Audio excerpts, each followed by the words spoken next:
안녕하세요. 크리스천 영상학교 논의하는 신목사입니다.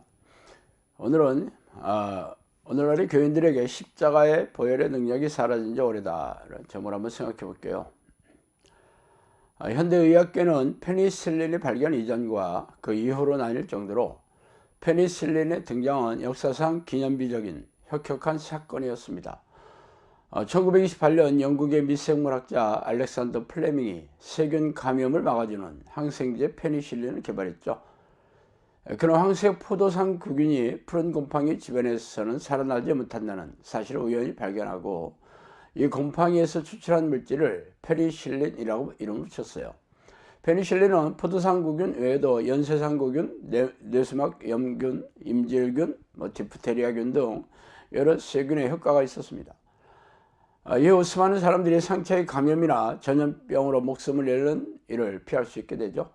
폐렴에 걸렸다가 페니실린의 도움으로 살아난 영국 수상 처칠은 페니실린이야말로 연합국이 2차 세계대전을 승리로 이끌게 만든 숨은 공로자라고 격찬하였습니다. 1945년 플레밍은 항생제 개발한 플로리와 체인과 함께 페니실린의 발견과 제조에 대한 공로로 노벨 생리의학상을 수상했어요. 페니실린의 발견에 힘입어 현대의학계는 미생물인 곰팡이, 세균 등을 죽이는 다양한 항생제 발견이 이루어졌죠. 만약 페니실린이라는 항생제가 발견되지 않았더라면 상당수의 환자들이 세균의 감염으로 죽어나갔을 것입니다. 지금은 항생제 없이 없는 치료는 상상할 수가 없잖아요. 그러나 일반 사람들은 항생제에 대해 얼마나 알까요? 단지 질병이 걸렸을 때 세균을 없애고 치료하는 약물 정도로만 알고 있을 것입니다. 그래서 병이 잘 안 나오면 의사를 찾아가서 이 문제를 알려주면서 치료를 독촉하는 정도겠죠. 그러나 의사들은 항생제에 대한 엄청난 신뢰를 가지고 있어요. 그래서 환자에게 사용한 항생제가 효과가 없다면 더 많이 사용하거나 탁월한 효능이 있는 다른 항생제로 대체하겠죠. 이처럼 의사들의 항생제에 대한 믿음은 일반 사람들과 비교할 수 없을 정도로 굳건합니다. 이런 일이 교회에도 있어요. 바로 죄의 문제를 해결해주는 예수 그리스도의 십자가의 보혈이죠.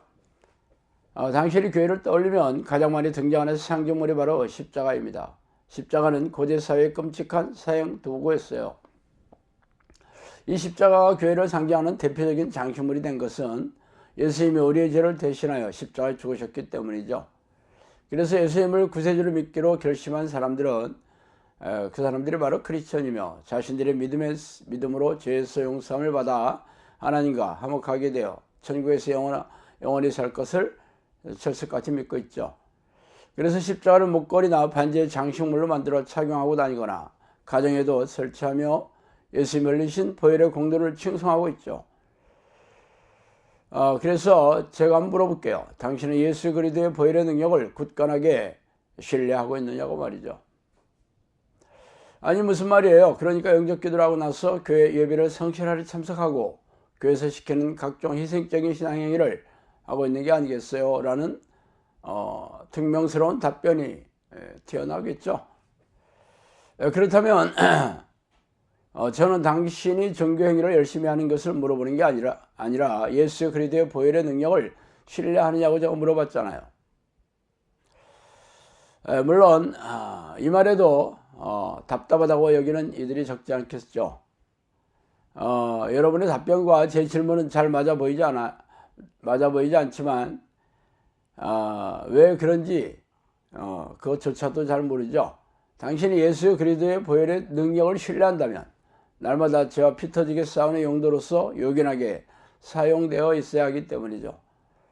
그러나 당신은 죄에 대해 생각조차 안 하고 살아가고 있어요. 당신이 생각하는 죄란 비상적이고 관념적이고 겨우 생각해냈다는 것이 세상의 현행법을 위반한 죄다. 도덕 규범을 위반한 죄, 그리고 본인이 죄라고 생각하는 것들이겠죠.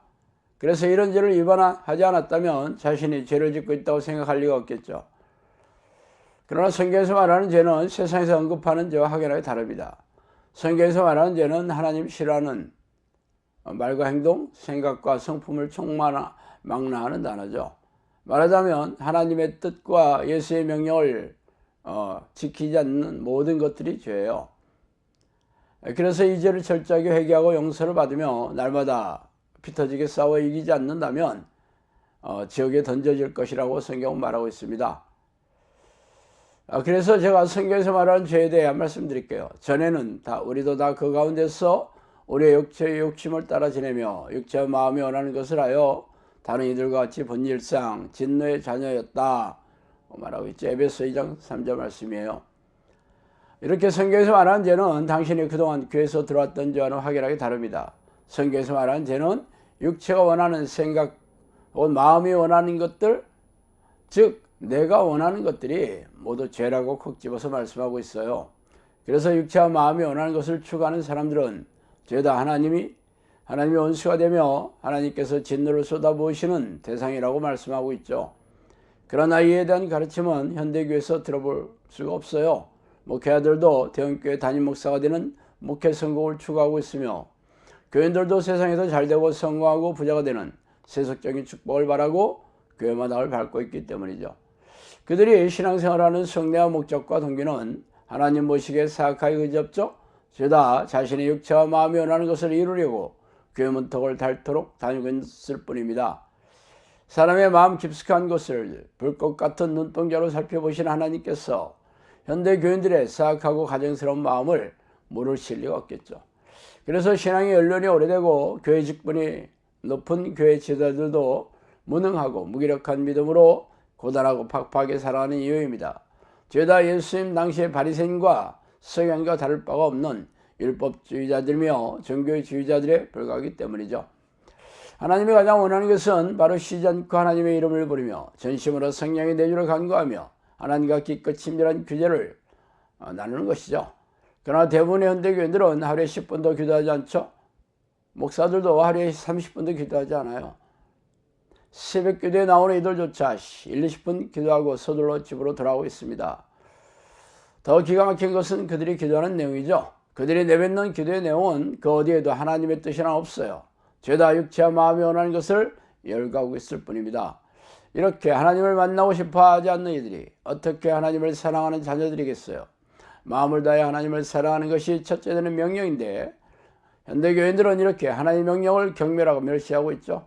또 일상의 삶에서도 미움, 짜증, 시기, 질투, 분노, 싸움들을 여과없이 표출하고 있고 걱정, 염려, 두려움, 불안, 낙심, 절망 같은 불신앙을 여과없이 내뱉고 있어요.